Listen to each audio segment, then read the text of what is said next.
He put his wife and his young son up in the attic again, went on the porch, cut the dogs loose, and a firefight broke out that raged all through the night, Steve. That's what I got. Mm-hmm. You too? Yeah, sounds about right. And so and here's where it starts going south for him. So again, these men were out there with him, fought these creatures off, were hitting these creatures. They were reporting hitting them, hearing them scream. None of them went down. 2 of the dogs got ripped in half, got smoked. He was on the porch with shotguns as well, fighting. No fatalities were reported during that event.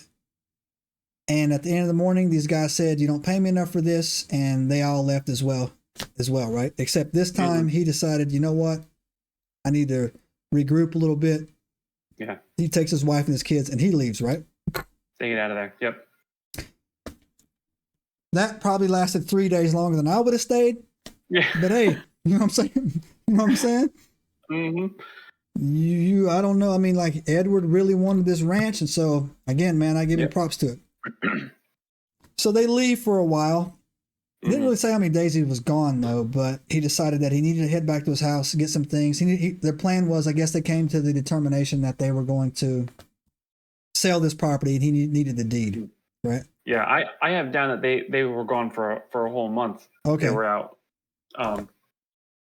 just kind of, I don't know what they were doing for that month, but they were gone and probably trying to recruit Dogman hunters. And they were like, nah, Ed, we heard about that, Ed. Everybody in town, no, Ed, I'm not going out there, Ed. No one's going out there, Ed. Nah. Mm-hmm. So, yep.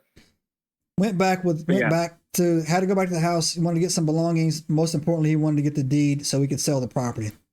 Mm-hmm. Goes up there, backs the truck up to the house, tells his kid, "Here's a shotgun." I mean, this is brave. I don't know if I would leave my son out there alone to this, but here's a shotgun. Give a warning shot if anything shows up. Goes into the house.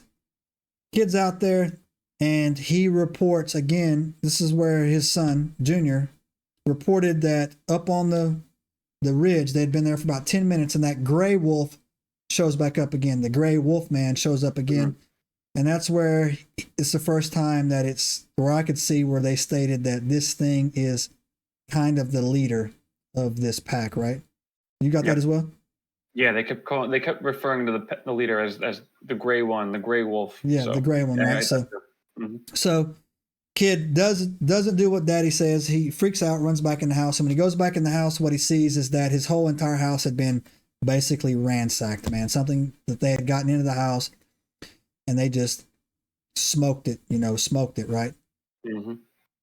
And I'm going to pause that right there too, because a reoccurring theme that we've noticed, man, when we've done these, the Siege of Enobia, other than the Bigfoot wars that they actually did go in their stuff, for some reason, man, they never go into the house while the people are in the house, right? And I don't know. Yeah. I don't have a logical reason on that. Like, I don't know if it's a thing where they're not some kind of like a vampire. Like, ever since I did this channel, when people come to my house and they ask me, knock on the door, and they say, "Can I come in?" I say, "I don't know. Can you?"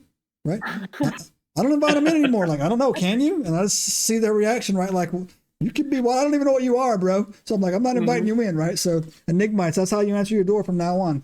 "Excuse me, can I come in?" "I don't know. Can you?" They say no, then hey, you know what? Get out of here, Satan. Close the door on them. Mm-hmm. But when they weren't there, they went in the house and they smoked the house, right? They destroyed it, right?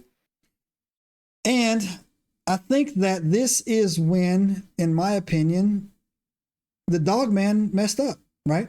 Because I think if they would have left the house alone, Edward might have actually just left. But when he went in his house and they tore up his couch and did whatever, man, Ed took it personal.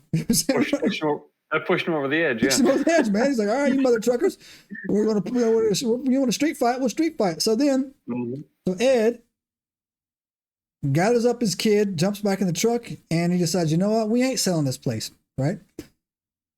And again, I got to give this guy props, Steve.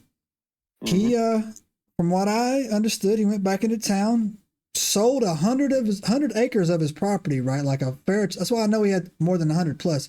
He sold 100 acres of his property, took that money, right, and said, "I'm gonna kill me some of these. I'm gonna kill some dogmen." That's what he said, right? So Yep. I like that. I actually like that, man. No, that's a guy I thought. Now that would get me to spend the night on the ranch. You know what I'm saying? Like, all right, if you're that serious. And so this is what I was able to determine what I told he did. He went back into town. He contracted some blacksmiths to build him some, lack of better words, werewolf level traps, right? Paid men to come out to his house during the day. They reinforced his roof with like 6 inches of, it can't be steel, but they said he put like 6 inches of metal up on his roof, right? Subscribe now and turn on the notifications to join us on this extraordinary journey into the unknown.